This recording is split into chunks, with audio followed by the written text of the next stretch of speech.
Gavin Newsom. New poll shows another new poll out showing he's the front runner statistically for the Democratic nomination.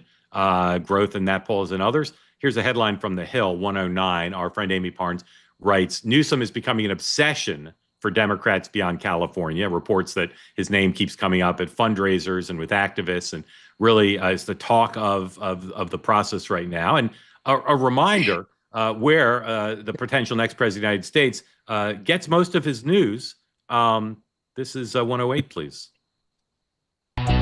You're a Substacker now. You're a podcaster. Obviously, you've done some of the networks and continue to be part of that.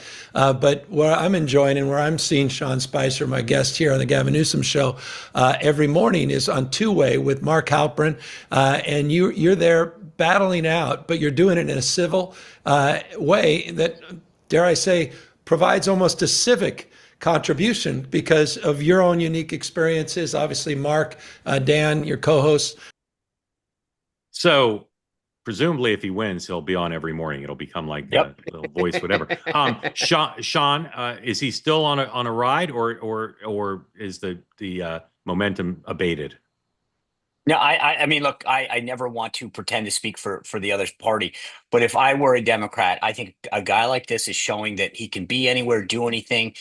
He knows how to fight. I mean, again, I'm trying to be an objective observer here. Obviously, these aren't the policies that I would ever want, but I think that he is showing the Democrats you can go out there, you can fight. He comes across. Look at how he's dressed, right? He actually is. He knows how to dress up for an event where he can look really dapper, and he knows how to dress down. And I say this as a guy who sometimes people don't know how to read the room.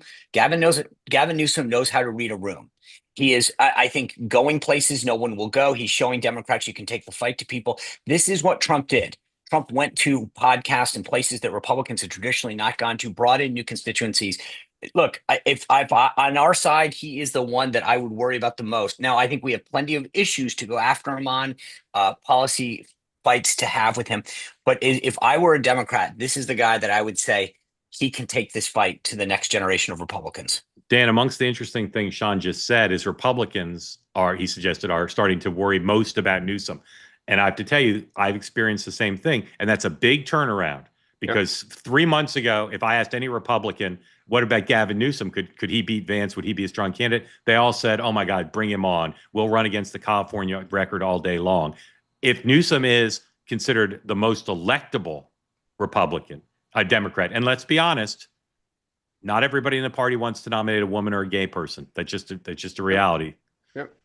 Right now, the 4 top candidates in almost every poll are 2 women and a gay man. Yep. So and him. Yeah, AOC, Harris, and Pete Buttigieg. And Pete Buttigieg. So again, I ask you, is he ending the week even stronger than before? Yes, and it wasn't just. I'm going to eat some crow here. I wasn't just Republicans who thought he was weak. Yours truly did. Even wrote a Substack on that very point. He's proving me wrong.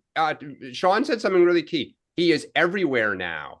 Every time an event happens, he's jumping in and commenting, just like Donald Trump. Overnight, Trump started mocking Newsom, right? Yeah. So now you've got Vance going after him, Stephen Chung, Fox. Now Trump's starting to go out. If you're Newsom, this is the best thing that ever happened. Yeah. Like the press is treating him. The press is treating him like he's the de facto opposition leader, and he looks joyful. He's having fun doing this. He's laughing. The party's laughing with him, Trump, because all of this is to mock. That's all it is.